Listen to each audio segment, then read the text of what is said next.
오늘 설교는 한 가지 질문으로 시작했으면 좋겠어요. 어떻게 우리는 우리 주위를 또 세상을 변화시키며 아름다운 세상으로 만들 수 있을까 하는 것입니다. 만약에 제가 여러분에게 그런 과제를 드린다고 한다면 여러분 한번 생각을 해보세요. 우리가 살고 있는 세상, 우리 주위를 어떻게 우리는 변화시켜가고 우리 주위를 아름다운 세상으로 만들어 갈 것인가. 왜냐하면 사실 우리가 이 땅 가운데 구원받고 이 땅 가운데 존재하는 가장 중요한 이유가 있다고 한다면 그것은 다른 것이 아니라 바로 그 한마디로 요약될 수 있다고 저는 생각합니다. 우리 구원받은 우리를 왜 하나님께서 이 땅 가운데 남겨놓으셨을까? 여러분 왜 그렇다고 생각하세요? 여기가 좋아요? 천국이 더 좋아요? 천국이 더 좋거든요. 그런데도 불구하고 하나님께서 이 문제 많은 세상, 어려운 세상에 우리를 남겨두신 이유가 있습니다. 저는 그 이유가 다른 것이 아니라 아까 제가 드렸던 그 질문에 있다고 생각해요. 우리가 구원받은 자가 어떻게 하면 우리가 살고 있는 이 세상을 좀 더 아름다운 세상으로 바꿔갈 것인가. 그걸 우리가 이제 성경적으로 보면 하나님 나라라고 그러거든요. 하나님 나라. 하나님 나라입니다. 어떻게 우리가 이 땅 가운데 하나님 나라를 회복해 나갈 것인가 하는 것이죠. 여러분 어떻게 우리가 그리스도인으로서 할 수 있다고 생각하십니까? 오늘 본문 말씀은 그 질문과 상당히 밀접한 관계를 가지고 있습니다. 오늘 본문에 보시면 이제 지난 시간에 봤던 것처럼 이제 그 무연히 룻이 보리삭을 줍기 위해서 갔던 밭이 누구의 밭이었었어요? 보아스의 밭이었었죠. 그렇죠? 그리고 마침 그때 보아스를 만나게 됩니다. 오늘 본문에 이제 룻을 만났던 보아스가 그 룻에게 베풀어주는 호의를 기록하고 있는 내용입니다. 오늘 본문에 보시면 8절과 9절과 14절, 16절에 걸쳐서 계속해서 이 보아스가 룻에게 베푸른 그 호의가 어떤 것인지를 기록하고 있죠. 먼저 8절에 보시면 거기에 그렇게 기록하고 있습니다. 보아스가 룻에게 이르되 내 딸아 들으라. 이삭을 주우러 다른 밭으로 가지 말며 여기서 떠나지 말고 나의 소녀들과 함께 있으라라고 되어 있죠. 여기 나의 소녀라는 것은 그 보아스가 거느리고 있었던 일하는 여종들을 얘기하고 있는 거죠. 일하는 여인들을 얘기를 하고 있습니다.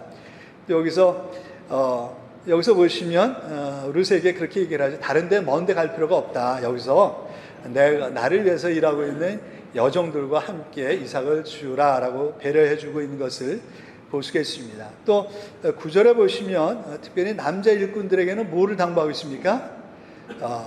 행패를 부리지 말 것을 얘기를 하고 있죠. 왜냐하면 이방 여인이었었고 또 이스라엘 백성들이 가장 싫어하는 모압 여인이었었기 때문에 그 당시 일꾼 중에는 뭐 좋은 일꾼들도 있을 수 있겠지만 또 이렇게 성질이 안 좋은 일꾼들도 있을 수 있잖아요. 그래서 특별히 혹시 모압 이방 여인이기 때문에 무시하고 행패를 부릴까 봐 특별히 보아스가 룻을 위해서 배려해 주고 있는 것을 볼 수가 있습니다.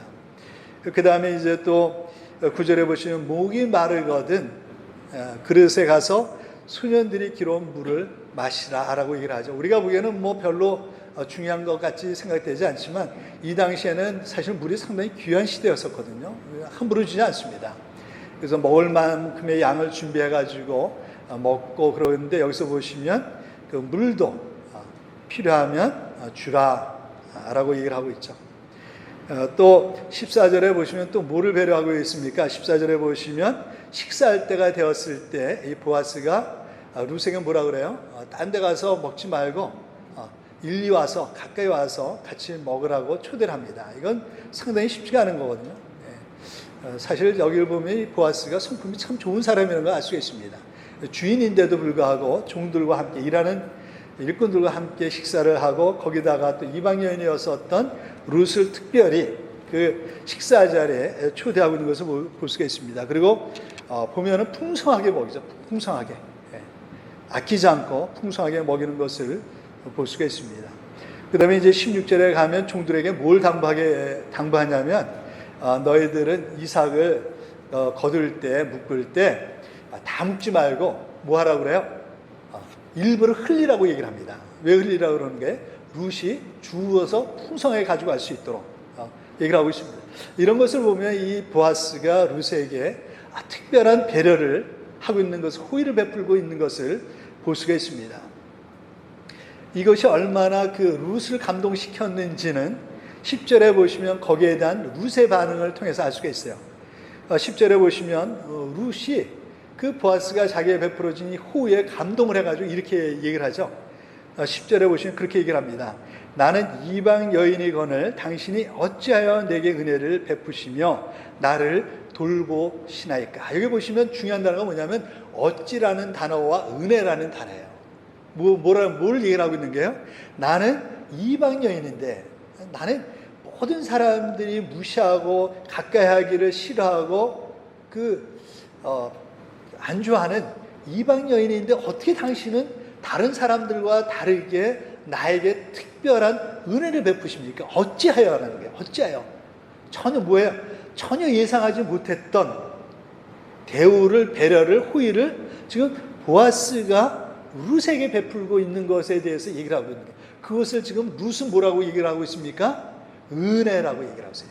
이것은 은혜입니다. 내가 마땅히 받을 자격이 있어 받는 것이 아니라 나에게는 뭐야? 지나친 거라는. 은혜는 건 뭐야? 받을 자격이 없는데 베푸는 것이거든요. 당신이 지금 나한테 하는 것은 뭐라는 거예요? 은혜라는 거예요. 나는 그를 받을 자격이 있는 사람이 아닙니다. 근데 당신은 받을 자격이 없는 나에게 정말로 관대하게 하나님께서 나에게 은혜를 베푸시는 것처럼 놀라운 은혜를 베풀고 계십니다라고 얘기를 하고 있는 것이죠.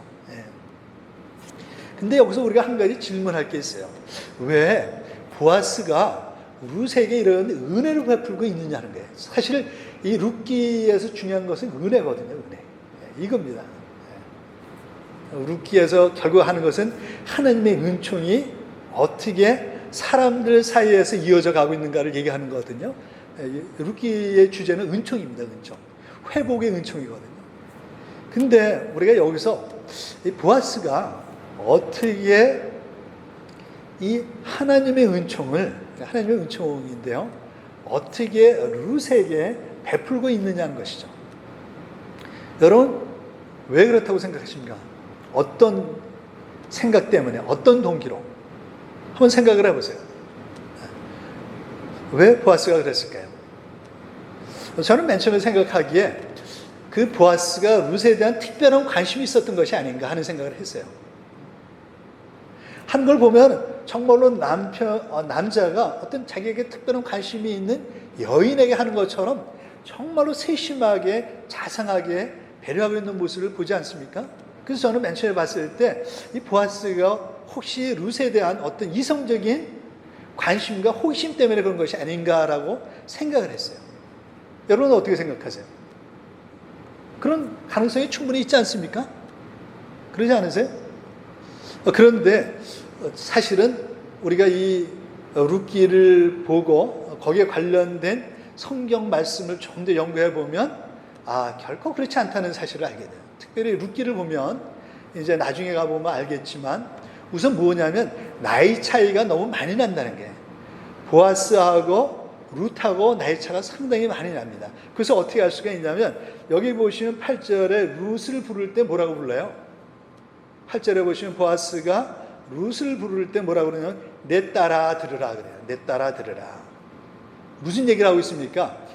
보아스가 룻을 부를 때 내 딸아 부르는다는 것은 나이 차가 많이 난다는 게 안 난다는 거예요. 나이 차가 많이 나니까 그렇지, 나이 차가 안 나는데 내 딸아 그러면은 이거는 완전히 모독하는 거잖아요. 그렇죠?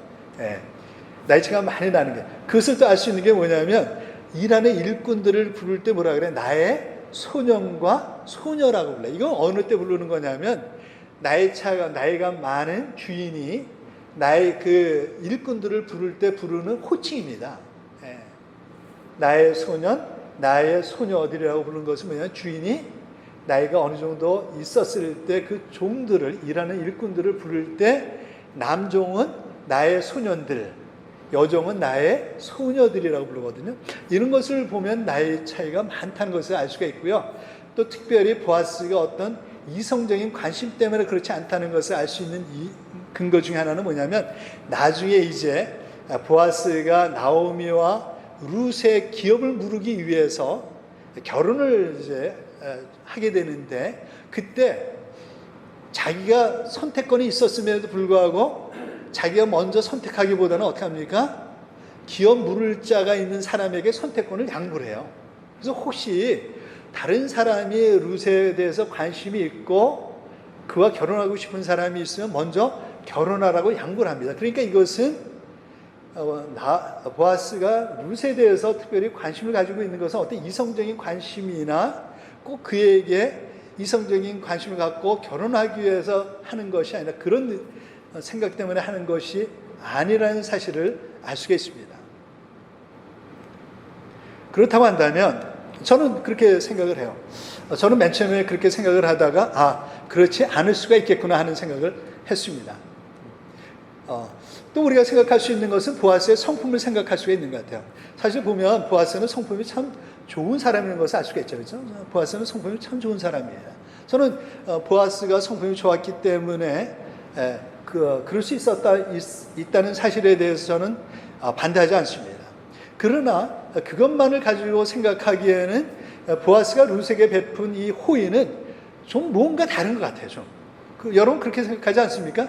성품이 좋아서 그럴 수는 있지만 특별히 오늘 본문을 통해서 성경이 말씀하고 있는 이 보아스가 룻에게 베풀고 있는 이런 모습은, 베푸는 호의 이런 모습은 일반적이진 않은 것 같아요. 그렇지 않으세요? 특별하다고 생각되지 않습니까? 성경이 이렇게 기록하고 있는 것은 특별한 거고 룻은 특별히 그것을 그래서 뭐라 그래요? 어찌하여 당신 나에게 이렇게 특별한 관심을 갖습니까? 특별히 배려해 주십니까? 이것은 은혜입니다 라고 얘기를 하거든요. 근데 오늘 본문 말씀은 거기에 대해서 얘기를 하고 있죠. 본문 말씀에 보시면 어찌하여 그렇습니까? 라고 얘기를 하게 될 때 보아스가 11절에서 이렇게 얘기를 합니다. 11절에 보시면 보아스가 그는 누구냐면 룻이거든요.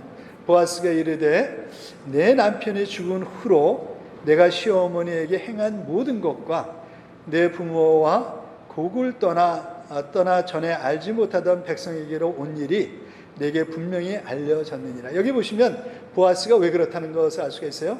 두 가지 때문에 그런 것을 알 수가 있죠. 하나는 뭐예요? 네 남편이 죽고 시어머니도 없고 그래서 그 땅 가운데서 어려운 가운데 있었을 때, 네 시어머니가 어려운 가운데 있었을 때 네가 그 시어머니 나오미를 어떻게 섬겼는지를 내가 이미 소문을 들어서 익히 알고 있다. 참 그럴 수 없는 것인데 네가 참 지성스럽게 시어머니를 모셨다는 얘기를 이미 나는 알아서 듣고 알고 있다는 거예요. 사실 이 만남은 처음 만남이었었지만 이 룻에 대한 소문은 이미 그 베들레헴 지역 가운데 파닥에 이미 소문이 났던 것 같아요. 그렇죠? 그래서 그것이 사람들을 통해서 누구의 귀까지 들어온 거예요? 보아스까지 듣고 있었다는 사실을 알게 된 거죠. 그렇죠? 또 하나는 뭐를 얘기를 하고 있습니까? 또 하나 더 어려운 거. 시어머니 나오미가 고향을 베들레헴으로 돌아오게 될 때 네가 참으로 낯선 이국 땅인데도 불구하고 고생을 각오하고 네가 시어머니 고생할 것을 도와주기 위해서 여기까지 따라온 것을 내가 들어서 알고 있다는 거죠. 그래서 뭐라 그럽니까? 12절에 보시면 그래서 이런 얘기를 해요.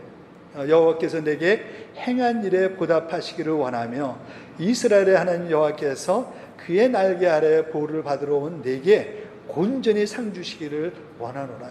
내가 너에게 하는 것은 당연하다는 것이죠. 네가 한 일, 그리고 특별히 네 시어머니와 함께 이곳에 온 일을 보면 너는 나의 이런 배려와 호의를, 은혜를 받을 만한 충분한 자격이 있다는 거예요. 그것을 지금 얘기를 하고 있습니다. 그런데요, 저는 이것만이 아니라고 생각합니다. 보아스가 룻에게 룻이 그 시어머니 나오미를 위해서 한 일 때문에 그렇다라고 얘기를 하고 있지만, 그러나 사실은 성경은요 또 다른 얘기를 하고 있습니다. 보아스가 특별히 그런 것에 대한 또 다른 이유, 그게 뭐냐면 사실은 그 비결이 어디 있냐면 그의 족보에 있습니다. 족보. 우리 룻기 4장을 가면 이제 그 족보가 나와요. 족보가 나옵니다. 보아스의 족보가 나오거든요. 4장 한번 보시죠. 룻기 4장 21절을 한번 보세요. 거기에 보시면 이제 보아스의 족보들이 쭉 나오는데 4장 21절에 보시면 여기에 이제 해답이 있습니다. 여기 해답이 있어요. 왜? 보아스가 룻에게 그렇게 특별한 은혜를 베풀었는가? 거기 보시면 뭐라고 되어 있습니까? 살몬은 보아스를 낳고 보아스는 오벳을 낳고 오벳은 누구를 낳냐면 이새를 낳게 되고 이새는 누구를 낳게 돼요? 다윗을 낳게 되거든요. 근데 여기 보시면 보아스를 누가 낳습니까? 살몬이 낳았다고 되어 있어요. 그러니까 보아스의 아버지는 누구예요? 살몬입니다. 근데 그럼 어머니는 누구예요? 보아스의 어머니가 누군지 아세요? 보아스의 어머니? 보아스의 어머니가 누구인지를 어디에 기록하고 있냐면 마태복음 1장에 기록되어 있어요. 마태복음 1장을 보세요. 똑같은 그 족보를 기록하고 있는데 마태복음 1장에 보면 예수님의 족보에 대해서 쭉 얘기를 하면서 5절에서 그 중간에 그 보아스의 족보를 얘기를 하면서 이렇게 얘기를 합니다. 마태복음 1장 5절에 보시면 살몬은 라합에게서 보아스를 낳고 보아스는 룻에게서 오벳을 낳고 라고 되어 있어요. 그러니까 보아스의 아버지는 살몬이지만 엄마는 누구라는 걸 알 수가 있어요? 라합이라는 사실을 알 수 있어요. 보아스의 어머니는 누구라고요? 라합이에요. 여러분 힌트를 잡으셨나요? 지금 제가 이거를 얘기하는 의도를 아시겠어요? 지금 왜 보아스가 룻에게 특별한 배려를 했을까? 그 키가 여기 있다는 거예요. 어떤 면에서 그런 거예요? 룻하고 라합하고 겹치지 않으세요? 네? 어떤 면에서 겹치세요? 우선 뭐가 똑같아요? 이방 여인이었다는 데 똑같아요. 지금. 이 라합은 어떤 여인이었습니까? 이방 여인이었댔어요. 이 라합에 대한 기사는 어디에 실려 있습니까? 여호수아서에 실려 있어요. 여호수아서 2장에 보면 이 라합이 어떤 여인인가에 대해서 그 보아스의 어머니였었던 라합이라는 여인이 어떤 여인인가를 아주 간략하게 소개하고 있죠. 여호수아서 2장을 보세요. 여호수아서 2장 1절에 보시면 거기에 보아스의 어머니였었던 라합을 소개하고 있습니다. 2장 1절에 보시면 눈의 아들 여호수아가 시딤에서 두 사람을 정탐꾼으로 보내며 이르되 가서 그 땅과 여리고를 엿보라 하매 그들이 가서 라합이라는 기생의 집에 들어가 거기서 유숙하더니라고 되어 있어요. 이것은 어떤 기세예요? 이제 하나님께서 약속하셨던 가나안 땅에 들어가기 전에 그래서 여호수아가 그 가나안 땅에 가로막고 있는 여리고성을 이제 무너뜨려야 되는데 그것을 정탐하기 위해서 두 정탐꾼을 보내게 되죠, 그렇죠? 그때 그 정탐꾼이 시딤에서 이제 여리고를 보러 갔을 때 거기서 누구를 만나게 되냐면 라합을 만나게 되죠, 그렇죠? 그래서 어떻게 합니까? 라합이 그 두 정탐꾼을 살려주기 때문에 결국은 여리고성을 무너뜨리고 승리하게 되잖아요. 근데 여기 보시면 그 라합을 어떻게 소개를 하고 있냐? 두 가지로 소개하고 있어요. 그죠? 어디에요? 여리고에 있었던 여인. 그러니까 이스라엘 백성의 아내예요. 이방 여인이죠. 무슨 이방 여인인 것을 분명하고요. 그 다음에 또 소개하고 있는 게 있어요. 그게 뭐예요? 기생 라합을 소개하고 있죠. 기생의 집. 그게 누구의 집이냐면 라합의 집이거든요. 그러니까 기생은 라합은 우리가 잘 알고 있는 것처럼 기생. 말이 좋아서 기생이지 사실은 쉽게 얘기를 하면 요새 얘기로 하면 뭐예요? 창녀입니다. 창녀. 그러니까 보아스의 어머니는 누구였었냐면 이방 여인이었었고 자기 몸을 팔아서 생계를 유지하고 있었던 뭐예요? 기생이었습니다. 좋은 의미에서 기생이지 사실은 창녀였었죠. 예. 그래서 아마도 그 보아스는 룻을 볼 때 누가 겹쳤을까요? 제가 보기에는 자기 어머니 라합이 겹쳐졌을 것 같아요. 라합의 그 룻의 얘기를 들었을 때 자기 어머니 생각을 하고 있지 않았을까? 근데 이 보아스는 지금 어떤 사람이 되었습니까? 이 라합은 좀 특별한 사람이었어요. 어떤 의미에서 그러냐면 사실 여호수아서를 보게 되면 라합이 두 정탐꾼을 살려주게 되잖아요. 근데 왜 살려줬을까요? 왜냐하면 잘못하다가 그것이 발각이 되면 어떻게 돼요? 라합은 죽게 되거든요. 그러니까 두 정탐꾼을 살려준다는 것은 뭐를 건 거예요? 자기 목숨을 거는 거거든요. 근데 왜 이 위험한 일을 민족을 배반해가면서 왜 그랬을까요? 첫 번째는 신앙이에요. 그렇죠? 라합은 하나님을 믿었습니다. 이방 여인인데 그 하나님에 대한 소문을 듣고 하나님을 믿었던 대단한 여인이에요. 저는 라합을 보면 우리는 신앙생활을 그렇게 오래 했는데도 잘 이렇게 그런데 이 라합은요 소문을 듣고 하나님을 정말로 믿었던 사람이에요. 하나님을 안 믿었으면 이런 일을 하지 않거든요. 근데 하나님을 정말로 믿었어요. 근데 또 하나 중요한 것이 있어요. 라합이 하나님의 살아계시는 믿었기 때문에 목숨을 걸고 두 정탐꾼을 살려주었지만 또 다른 하나의 이유가 있습니다. 그게 뭐라고 생각됐어요? 자기 목숨이 아니었어요. 뭐냐면 여호수아서 2장 12절과 13절에 보시면 왜 라합이 목숨을 걸고 이 두 정탐꾼을 살려줬는지를 알 수가 있습니다. 거기 보시면 이렇게 얘기를 하고 있어요. 그러므로 이제 청하노니 내가 너희를 선대하였은즉 너희는 누구냐면 두 정탐꾼이에요. 너희도 내 아버지 집을 선대하도록 여호와로 내게 맹세하고 내게 증표를 내라. 그리고 나의 부모와 나의 남녀 형제와 그들에게 속한 모든 사람을 살려주어 우리의 목숨을 죽음에서 건져내라. 여기 보시면 라합이 왜 그렇다는 것을 알 수가 있어요. 자기 목숨을 살기 위해서 그런 것이 아니라 자기의 부모와 형제를 위해서 자기 목숨을 걸고 지금 하고 있는 거예요.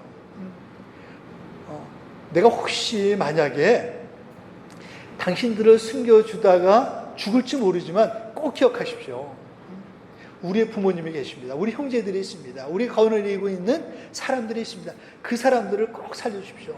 그러면서 뭐라 그래? 여호와 이름으로 맹세해달라고 그래요. 증표를 달라고 그래요. 그러니까 궁극적으로 라합이 그랬던 이유는 다른 데 있었던 것이 아니죠. 부모를 생각해서.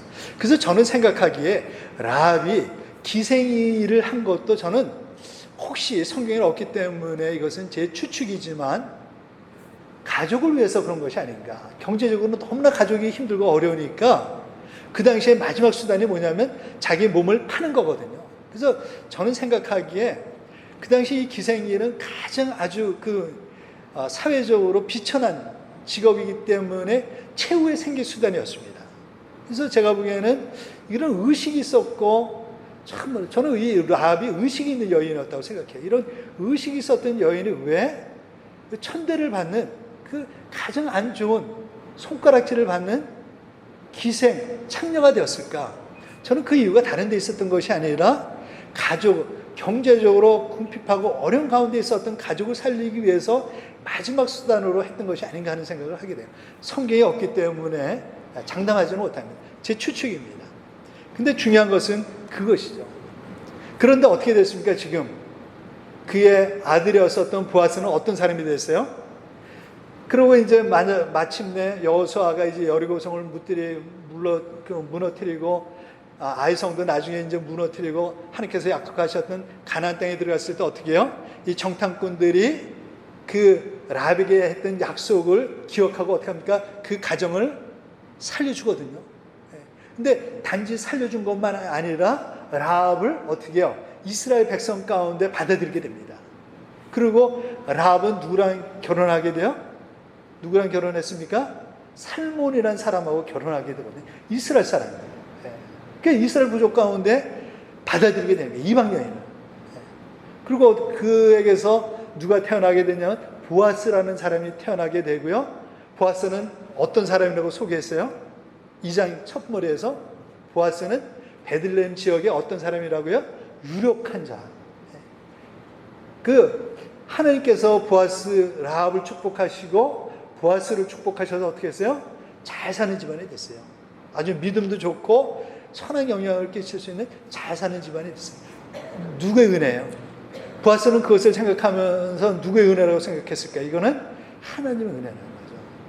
저는 보아스가 지금 루세에게 베풀었던 이 은혜가 그냥 저절로 성품이 좋아서 생긴 것이 아니라 그리고 루시안 단지 그 시어머니 라오미에게 베풀었던 그 아름다운 선행 때문에 한 것이 그것도 있지만 더 중요한 이유는 다른 데 있었던 것이 아니라 뭐냐면 이방 여인이었었던 자기의 어머니를 믿음의 조상으로 받아들이고 그리고 그 이방 여인이었음에도 불구하고 그 믿음을 보시고 그 하나님께서 그 어머니를 축복하시고 그 이방 여인의 자신을 축복하셔서 이제 이스라엘 백성 가운데 베들레헴 지역 가운데 누구 묻지 않게 유력한 가문으로 축복하신 그 하나님의 은혜에 대한 보답이라고 저는 생각해요.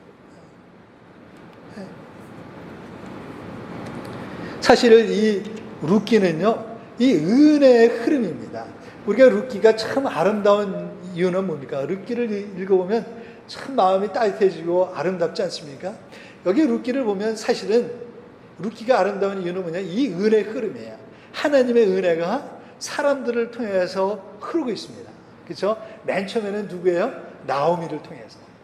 그래서 비록 완전한 믿음은 아니었었지만 그럼에도 불구하고 나머지 이 신랄과 같은 한 가지 그 여호와 하나님에 대한 믿음 때문에 이방 땅에서 고생 가운데서도 누가 합니까? 두 며느리를 선대하죠. 선대하고 그리고 돌아올 때도 자기가 고생할 것이 너무나도 뻔하고 이렇기 때문에 며느리에게 호의를 베풀지 않습니까? 은혜를 베풀지 않아요? 시어머니이기 때문에 강요할 수도 있지만 그러지 않고 돌아가라고 얘기하지 않습니까? 그런 걸 보면은 얼마나 나오미가 며느리들한테 은혜를 베풀고 잘했는지를 알 수가 있죠. 근데 나오미의 그런 배려, 호의, 은혜는 거기서 머무르는 것이 아니라 누구에게로 이어져요? 룻에게, 며느리 룻에게 이어지지 않습니까? 그래서 당신의 백성이 나의 백성이 되고 당신의 하나님이 나의 하나님이 될 것입니다. 당신이 죽는 데서 저도 죽겠습니다. 그렇죠? 은혜가 누구에게 전달이 되냐면 이제 룻에게 전달이 되고요. 그 은혜가 또 누구에게서 바톤 터치가 돼요? 보아스에게서 연결돼요. 보아스. 그래서 이 하나님의 은혜가 사실은 사람들 사이에서 한 사람 한 사람 쭉 연결되고 있는 것을 볼 수 있어요. 그것이 바로 룻의 얘기입니다. 룻을 통해서 우리가 놓쳐서는 안 되는 중요한 것은 뭐냐면 이 하나님의 은혜가 어떻게 사람들 사이에서 이어져 가고 있는가 하는 거예요. 그래서 어떻게 하나님이 세상을 아름답게 만들어가고 있는가 하는 것입니다. 만약에 우리가 룻기를 통해서 하나님의 은혜가 사람들을 통해서 이어져 가고 있는 것을 보지 못한다고 한다면 이 룻기를 기록하고 있는 가장 중요한 목적을 우리가 놓치고 있다라고 생각할 수가 있어요. 그런 의미에서 아까 제가 맨 처음에 이 설교를 얘기를 하면서 한 가지 과제를 제가 여러분에게 내드렸습니다. 어떻게 하면 우리가 살고 있는 이 세상을 우리는 조금이나마 변화시키고 아름다운 세상으로 우리가 만들어 갈 수 있는가 하는 거예요. 저는 그 해답이 다른 데 있는 것이 아니라 바로 저는 보아스에게 있다고 생각해요. 보아스가 하나님께서 자기 어머니 라합을 축복하시고 자기를 축복하셨던 것을 보아스는 잊지 않고 있었고요. 그래서 도움이 필요했던 사람을 만났을 때 보아스는 어떻게 합니까? 그 은혜를 기억하면서 모든 사람이 따돌리고 또 배척할 수 있는 이방 여인이었음에도 불구하고 그는 그에게 특별한 은혜를 베풀고 있는 거예요. 우리도 하나님의 은혜를 받은 사람입니다. 중요한 것은 그건 것 같아요. 하나님께서 나에게 베풀어 주신 그 놀라운 은혜가 계속해서 나를 통해서 또 다른 사람에게로 흘러가게 하는 것. 그것이 저는 비결이라고 생각합니다. 요한일서에 보면 그렇게 말씀하시잖아요. 요한일서 4장 10절 11절에 보시면 사랑은 여기 있으니 우리가 하나님을 사랑한 것이 아니요 하나님이 우리를 사랑하사 우리 죄를 속하기 위해서 화목제물로 아들을 보내셨습니다. 사랑하는 자들아 하나님이 이같이 우리를 사랑하셨은지 우리도 서로 사랑하는 것이 마땅하도다. 저는 이것을 준비하면서 제가 옛날에 봤던 영화가 생각이 났어요. 혹시 여러분 보셨는지 모르겠지만 아름다운 세상을 위하여라는 영화가 있었어요. 아름다운 세상을 위하여. 영어로는 이건 번역된 제목이고요. 원래 영어 이름은 뭐냐면 Pay It Forward라는 제목이에요. Pay It Forward. 보통 우리는 이제 Payback이라는 얘기는 많이 하잖아요. 어떤 사람이 나에게 호를 베풀었어요. 도움을 줬어요. 그럼 우리는 어떻게 합니까? 도움 받은 것을 그 사람에게 되갚잖아요. Payback이라고 그러잖아요. 그렇죠? 예. 우리는 보통 그런 관계를 가지고 있습니다. 그래서 우리가 받은 것을 이제 되갚는 거죠. 근데 이 영화는 뭐를 얘기를 하고 있냐면 pay forward, 우리가 받은 것을 그 사람에게 되돌려주는 것이 아니라 또 다른 사람에게 전달해 주는 거예요. 이 영화의 내용은 어떻게 시작이 되냐면 중학교에 올라간 이 소년이 그 트레버입니다. 이 주인공 그 이름이 트레버거든요.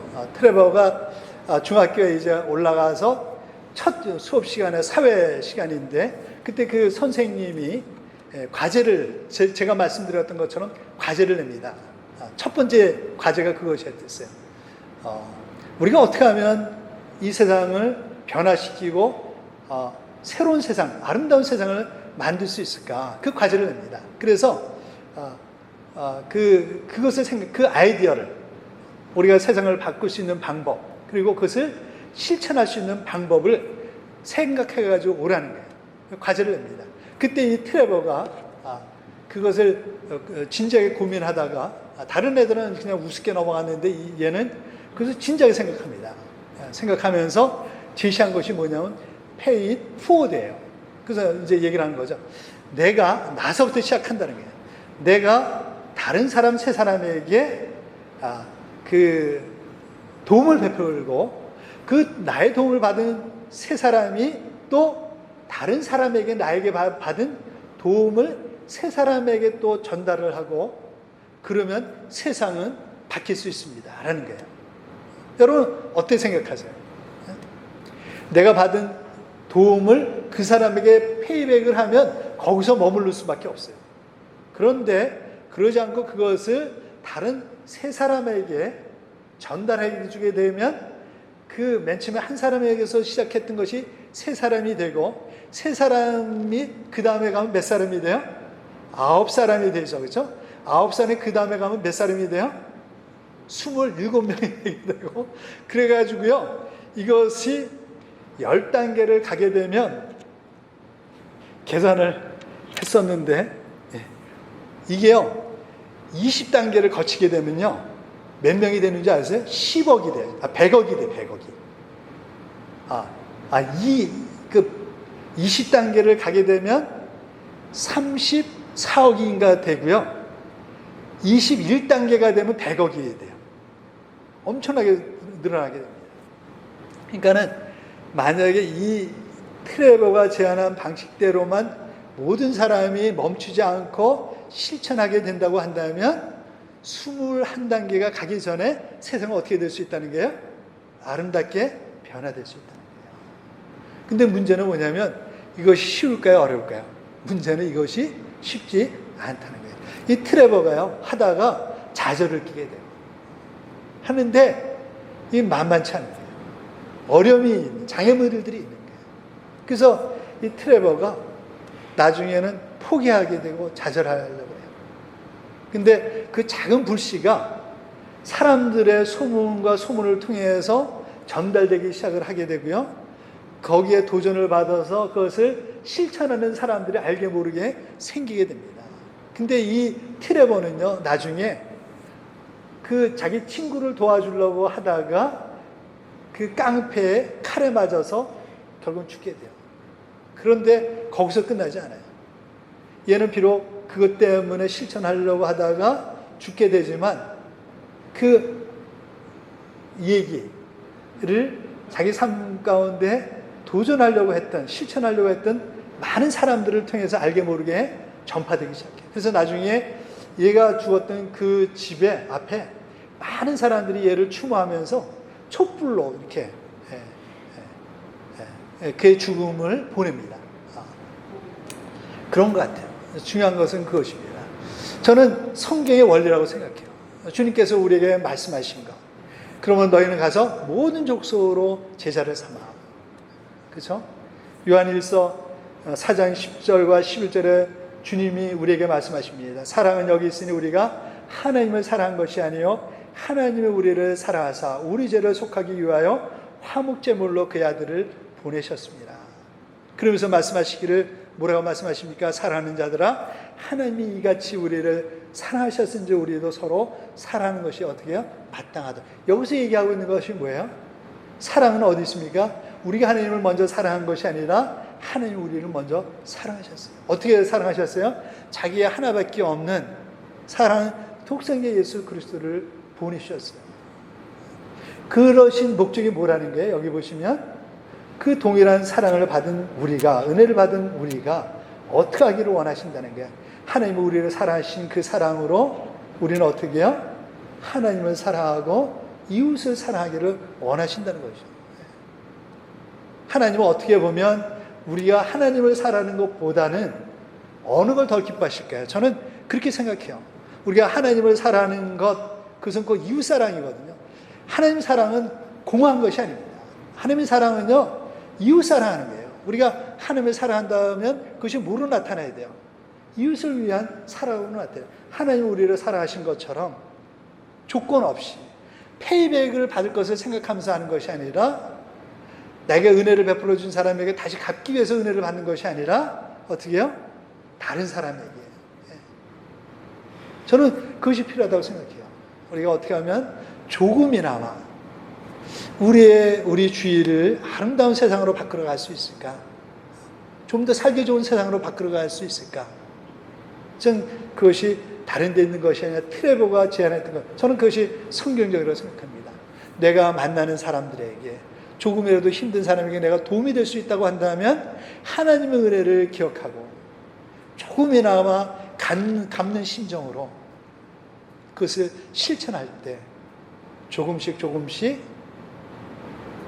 우리가 살고 있는 우리 주위가 아름다운 세상으로 바뀌지 않을까. 보아스가 자기에게 찾아온 그 기회를 놓치지 않고 그렇게 베풀었던 것처럼. 그래서 서로 이 나오미와 룻의 가정을 회복시키는 그런 보아스가 되었던 것처럼 하나님께서 우리에게 주신 그 기회들을 우리가 하나님의 은혜를 기억하고 놓치지 않게 될 때 우리를 통해서 하나님의 은혜는요 하나씩 촛불을 밝히면서 아름다운 세상으로 갈 거라고 저는 믿습니다. 그것이 저는 주님의 뜻이라고 믿습니다. 저는 우리가 그런 작은 그런 등불 희망이 되었으면 좋겠어요. 참 세상에 살기 힘들고 어렵지 않습니까? 저는 궁극적인 소망이 교회에 있다고 생각하고 우리 그리스도인에 있다고 저는 생각해요. 그렇죠? 왜냐하면 우리는 이미 그 은혜를 받은 자이거든요. 은혜를 받은 자. 나로부터. 그래서 하나님께서 나에게 베푸시는 은혜를 생각하면서 나로부터 실천할 수 있는 우리가 되었으면 좋겠습니다. 기도하시겠습니다.